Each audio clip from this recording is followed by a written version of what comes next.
नमस्कार, न्यूजन competition cracker channel में आपका स्वागत है। देखते हैं आज की महत्वपूर्ण खबरें। राष्ट्रपति पद की शपथ ली थे डोनाल्ड ट्रंप ने, ताबड़तोड़ लिए 78 फैसले। हल्द्वानी के प्राइवेट स्कूल में आज छुट्टी, कल दुकानें भी बंद। उत्तराखंड में एक भी बस्ती नहीं टूटेगी, मुख्यमंत्री दामी। छत्तीसगढ़ में 1 करोड़ के इनामी सभी 14 नक्सली हुए ढेर। अल्मोड़ा लावारिस बैल के मरते ही पहुंचे कई बारिश। अमेरिका के नए राष्ट्रपति के बाद संभालते डोनाल्ड ट्रंप ने ताबड़तोड़ 78 फैसले किए। उन्होंने कार्यकारी आदेश जारी कर गैर अमेरिकियों के बच्चों को जन्म के आधार पर मिलने वाली अमेरिकी नागरिकता के प्रावधानों में बदलाव कर दिया। इस आदेश से वहां रह रहे कम से कम 10 लाख भारतीयों के प्रभावित होने की आशंका है। ट्रंप ने सोमवार को शपथ ग्रहण के बाद जो महत्वपूर्ण फैसले लिए उनमें WHO से अमेरिका का हटना, पेरिस जलवायु समझौते से बाहर होना, यूक्रेन समेत कई देशों की आर्थिक मदद रोकना शामिल है। नए नियमों के तहत गैर अमेरिकी नागरिकों बच्चों को अमेरिका की नागरिकता तभी मिलेगी जब माता पिता में से एक अमेरिकी नागरिक हो, ग्रीन कार्ड धारक हो या अमेरिका सेना में हो।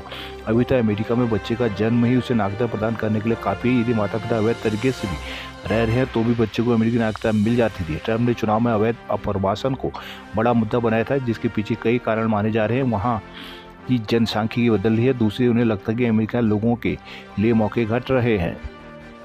मुख्यमंत्री पुष्कर सिंह धामी ने मंगलवार को हरिद्वार में कहा कि उत्तराखंड में एक भी बस्ती नहीं टूटेगी। उन्होंने कहा कि चूंकि राज्य में इस समय निकाय चुनाव चल रहे हैं तो विरोधी दल भ्रम फैला रहे हैं। कहा कि NGT का आदेश आ गया है, सरकारी बस्तियां हटा देंगी। ऐसा सीएम धामी ने कहा कि उनकी सरकार उजाड़ने में नहीं बल्कि उनको बचाने में विश्वास करती है। हरिद्वार नगर निगम में मेयर पद की प्रत्याशी किरण जैसल के समर्थन में रोड शो के दौरान मुख्यमंत्री मीडिया से मुखातिब हुए। इस दौरान उन्होंने कहा कि हरिद्वार और ऋषिकेश में गंगा कॉरिडोर जनता को बेहतर सुविधा देने के लिए बना रहे हैं, जिसमें किसी को उजाड़ने या तोड़फोड़ जैसी कोई बात नहीं है। सीएम ने कहा कि हमारा मानना है कि विकास इस तरह हो कि विरासत भी बचे। मुख्यमंत्री ने कहा कि निकाय चुनाव में भाजपा प्रत्याशियों को जनता का अभूतपूर्व समर्थन मिल रहा है। दूसरी ओर कांग्रेस नेताओं के पास कोई मुद्दा नहीं है, जिसके चलते वे झूठे और भ्रम की सियासत कर रहे हैं। सीएम ने कहा कि हमारी सरकार जो विकास करती है उसमें कांग्रेसी रोड़ा अटकाने का काम करती है।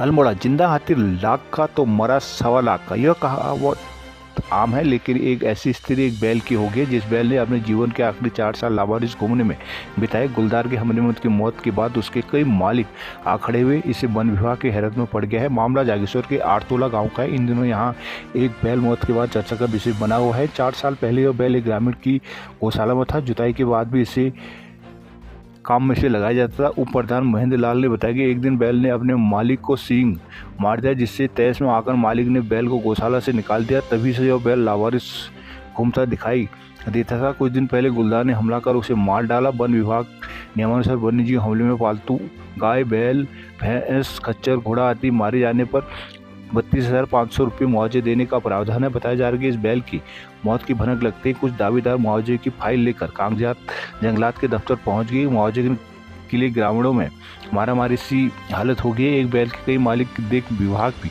असमंजस में पड़ गया। जांच की तो पता चला कि 4 साल लावारिस घूम रहा था। अब वन विभाग ने किसी को मुआवजा देने से इनकार कर दिया है।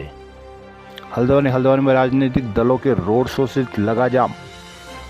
पुलिस की ओर से रूट डाइवर्जन न किए जाने की वजह से मंगलवार को हल्द्वानी शहर में जाम की ऐसी स्थिति पैदा कर दी जिससे अव्यवस्थाएं बेपटरी हो गई है। राजनीतिक दलों के रोड शो के कारण जगह जगह कई किलोमीटर लंबा जाम लगा। 3:45 बजे तक लोग अपने अपने वाहनों को शहर की सड़कों गलियों में घुमाते रहे। मंगलवार को निकाय चुनाव के प्रचार का आखिरी दिन था। भाजपा, कांग्रेस समेत अन्य राजनीतिक दलों ने अंतिम दिन रोड शो कर पूरी ताकत झोंकी, लेकिन इन रोड शो के दौरान यातायात व्यवस्था बनाए रखने के लिए पुलिस की ओर से कोई नजर नहीं आया। रोड शो के कारण एकाएक वाहनों का बरेली रोड से लेकर काठगोदाम तक रेला सा लग गया। भाजपा कांग्रेस के रोड शो में शामिल बाइक रैली और बड़े वाहनों की वजह से ऑटो रिक्शा, बस, ट्रक, ई रिक्शा, बाइकों और निजी वाहनों के लिए वन वे सिस्टम कर दिया गया। इससे अव्यवस्था और बढ़ गई। SP यातायात डॉक्टर जगदीश चंद्रा ने बताया कि लोगों को थोड़ी दिक्कत हुई है, बाद में यातायात सुचारू कर दिया गया था।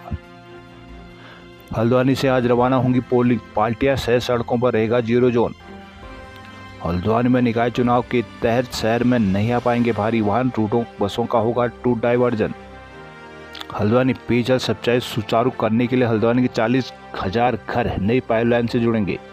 शहर के 40,000 घरों में जल्द ही नई पेयजल लाइन से आपूर्ति शुरू हो जाएगी, जिसके लिए निगम की 30 वार्डों में से 666 किलोमीटर पानी की लाइन बिछाई जा रही है। नई लाइन की सप्लाई शुरू होते ही पुराने से पानी देना बंद कर दिया जाएगा। शहर में साल भर पेयजल का संकट बना रहता है। पेयजल लाइनें पुरानी और कम ब्यास की होने से हर घर तक एक पानी मिलना मुश्किल बना रहता है। सबसे ज़्यादा दिक्कतों का सामना कॉलोनी के आखिरी छोर पर रहने वाले लोगों को करना पड़ता है। इसके समाधान के उत्तराखंड शहरी विकास विभाग निगम के 23 नए वार्डों में नई लाइन बिछा रहा है। हर घर तक जरूरी पेयजल पहुंचाने के लिए कॉलोनी में 4 इंच व्यास की पाइपलाइन बिछाई जा रही है। अभी तक यहाँ आधी से 2 इंच तक की लाइन है। अब हर जगह लाइन स्मॉल लाइन होने से पानी का दबाव बराबर बनने का दावा किया जा रहा है, जिससे हर घर को पानी मिलने की उम्मीद जगी है। उत्तराखंड मौसम। हल्द्वानी में जनवरी में ही तापमान 26 डिग्री हुआ पार। नैनीताल कोर्ट में फर्जी दस्तावेज पेश करने में 4 पर चला मुकदमा। हल्द्वानी बेस अस्पताल के सीटी स्कैन मशीन के कमरे में भरा पड़ा मिला कबाड़ा। कुमाऊं विश्वविद्यालय नए सेमेस्टर की पढ़ाई 3 फरवरी से होगी शुरू। देहरादून सड़क सुरक्षा दुर्घटना संभावित स्थान नए सिरे से होंगे तय। उत्तराखंड में सड़क हादसों नियंत्रण के लिए संवेदनशील स्थानों को नए सिरे से चिन्हित किया जाएगा। परिवहन विभाग ने संवेदनशील स्थानों के मानक तय करते हुए सभी आरटीओ से रिपोर्ट मांगी है। नए मार्गों में हर क्षेत्र का विभिन्न श्रेणियों में परीक्षण किया जाएगा। इन स्थानों को अभियान चलाकर सुरक्षित किया जाएगा। संयुक्त परिवहन सनत कुमार सिंह ने सभी आरटीओ को दिशा निर्देश जारी किए। इसमें फरवरी के दूसरे सप्ताह तक सभी सड़कों का सर्वेक्षण करने, उसके बाद 28 फरवरी तक संवेदनशील स्थानों की सूची मुख्यालय भेजने को कहा गया। सूत्रों के अनुसार चारधाम यात्रा से पहले ऐसे सभी स्थानों पर प्राथमिकता के साथ सुरक्षा इंतजाम किए जाएंगे। मालूम होगी राज्य में हालिया कुछ समय में सड़क हादसों की संख्या में काफी इजाफा हुआ है। कैंचीधाम में पार्किंग निर्माण का संशोधित प्रस्ताव हुआ मंजूर। देहरादून मेडिकल काउंसिल के चुनाव अब होंगे ऑनलाइन।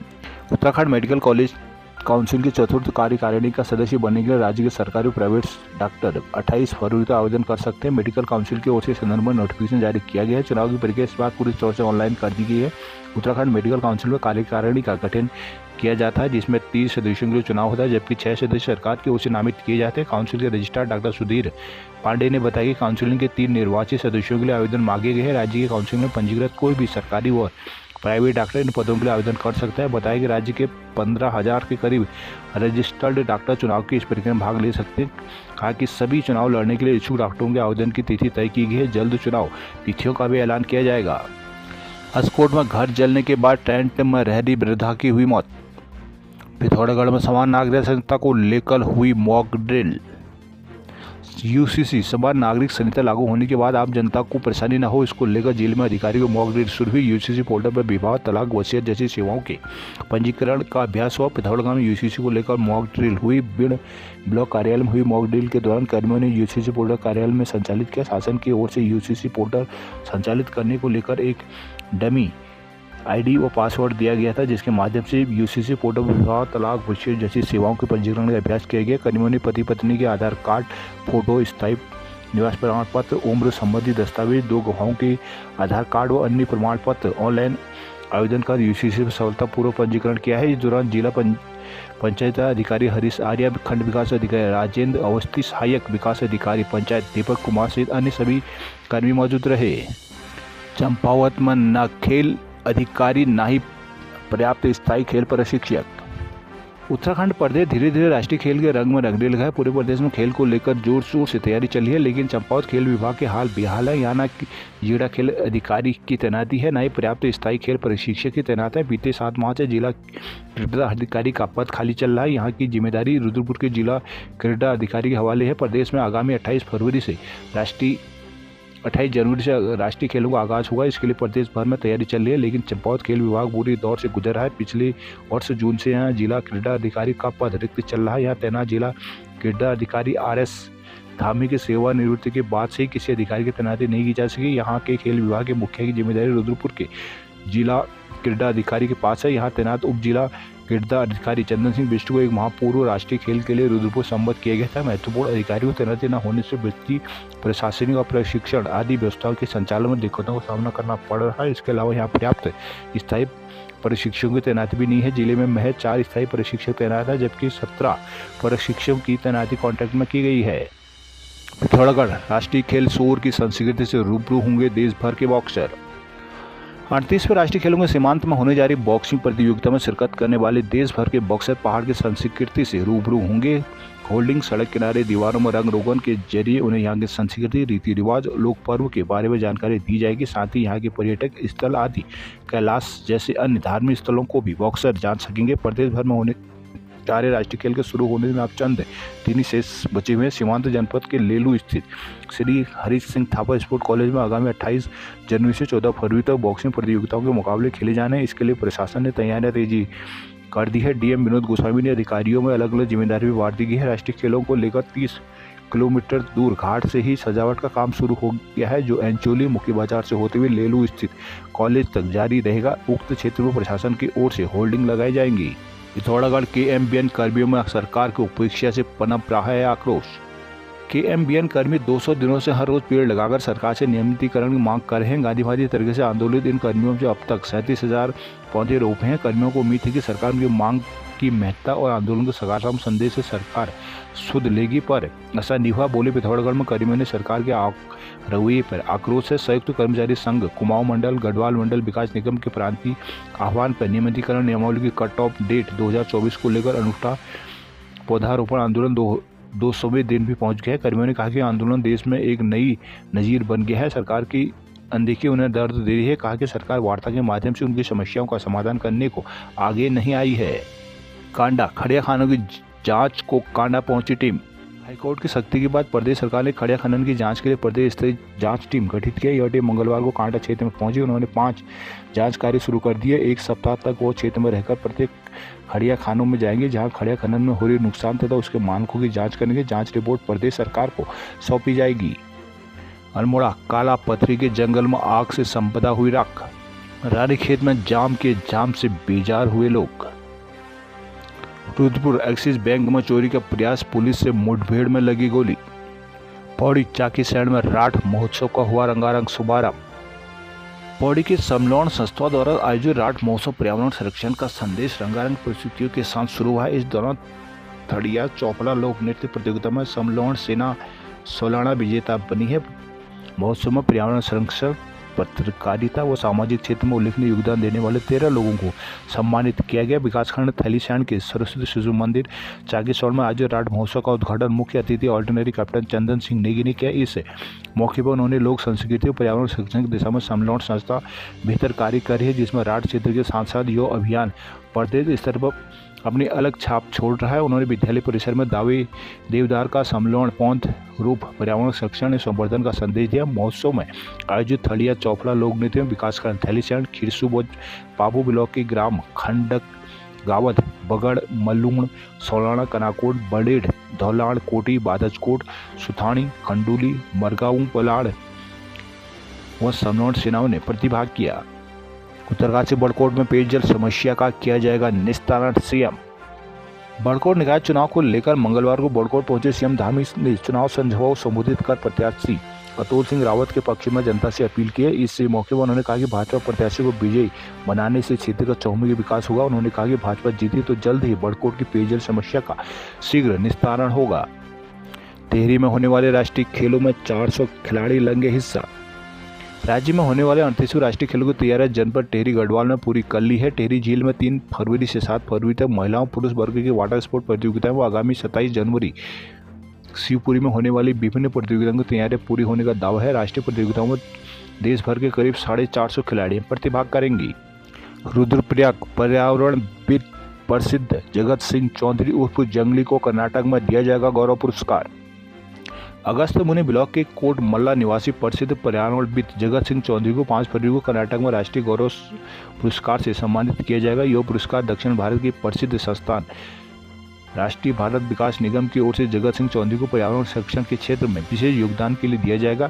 संस्था राष्ट्रीय निर्माण के कार्य में लगी विभूतियों को इस प्रकार से नवाजती है। उत्तराखंड में से पर्यावरण के क्षेत्र में विशेष योगदान के लिए जगत सिंह चौधरी को भारत गौरव पुरस्कार दिया जाएगा। दक्षिण भारत के कर्नाटक में भारत विकास संगम की ओर से 26 जनवरी से 6 फरवरी तक भारतीय संस्कृति उत्सव कार्यक्रम का आयोजन किया जाएगा। प्रदेश कार्यक्रम में देश भर के 24 लाख लोग प्रतिभाग करेंगे। इस दौरान अपने स्तर पर विभिन्न क्षेत्रों में कार्य कर रही विभूतियों को पुरस्कृत किया जाएगा। भारत विकास संगम संस्थान इस पुरस्कार के माध्यम से सामान्य लोगों को प्रोत्साहित करना ताकि वो अपने प्रयासों से असाधारण कार्य कर सके। बता दें कि जगत सिंह चौधरी बीते 5 दशकों से पर्यावरण संरक्षण के क्षेत्र में कार्यरत है। उन्होंने 1 लाख वृक्षों का मिश्रित वन मॉडल तैयार कर वानिकी में एक नया प्रयोग प्रस्तुत किया। जगत सिंह पर्यावरण की पाठशाला अभियान के तहत देश भर के 50,000 छात्रों को पर्यावरण संरक्षण का ज्ञान साझा कर रहे हैं।